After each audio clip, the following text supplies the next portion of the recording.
What is the first sale doctrine, and can I overcome it?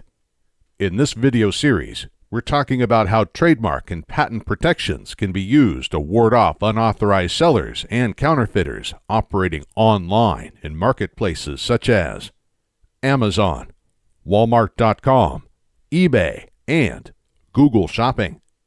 If you haven't watched our video on trademark and patent infringement, you might want to go back and do that now, as this video piggybacks off of the core concepts presented there. This time, we're talking about a legal concept known as the first sale doctrine. At its core, the first sale doctrine is a defense against claims of trademark or patent infringement. We know what you're probably thinking. In the last video, we talked about using trademark and patent infringement claims to ward off unauthorized sellers and counterfeiters. So, why are we now talking about how people can defend against those lawsuits? It's simple. Unauthorized sellers use this as a legal defense. What does the first sale doctrine do? The first sale doctrine dictates that once a product is sold into the stream of commerce, the company that holds trademark or patent rights to that product cannot control how or where that product is resold. We realize that sounds like a lot of legal jargon. You're right. Let's break it down using the Nike examples from our last video. Let's say Nike manufactures a new basketball shoe and affixes its famous swoosh logo to the side of the shoe. Nike then sells its shoes to an authorized national retailer. A regular consumer named Joe visits that retailer and buys a pair of shoes.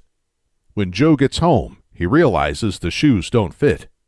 Never one to waste money, Joe posts the shoes for sale on Craigslist, charging the same price he paid for them at the retail chain. Can Nike sue Joe for infringing its trademark rights by reselling those shoes? Generally speaking, no. The first sale doctrine would prevent such a lawsuit. Nike already placed the shoes into the stream of commerce when it sold them to the retail chain. Now, it can't complain about what a later purchaser decides to do with the shoes. Makes sense, right?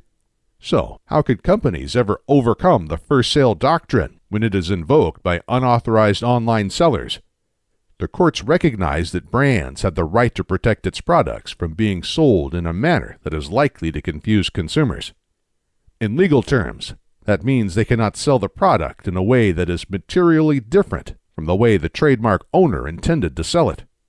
Material differences are the key to overcoming the first sale doctrine. For example, what if someone buys a pair of shoes from Joe and the shoes fall apart the first time they're worn? Can that consumer go to Joe to invoke Nike's product warranty? No, Joe has no connection with that warranty. Can the consumer call Joe's customer support line to figure out how to fix the shoe?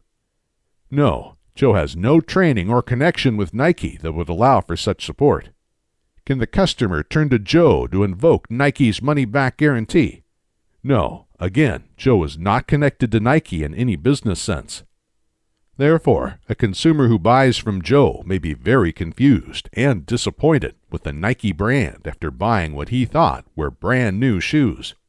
Courts recognize that this confusion can harm a brand's reputation and do damage to its business. Consequently, courts don't let resellers like Joe invoke the first sale doctrine to save themselves from infringement lawsuits. Knowing this, we help brands and their legal teams set up policies and practices that will make sales from unauthorized retailers materially different from the way the brand sells its products.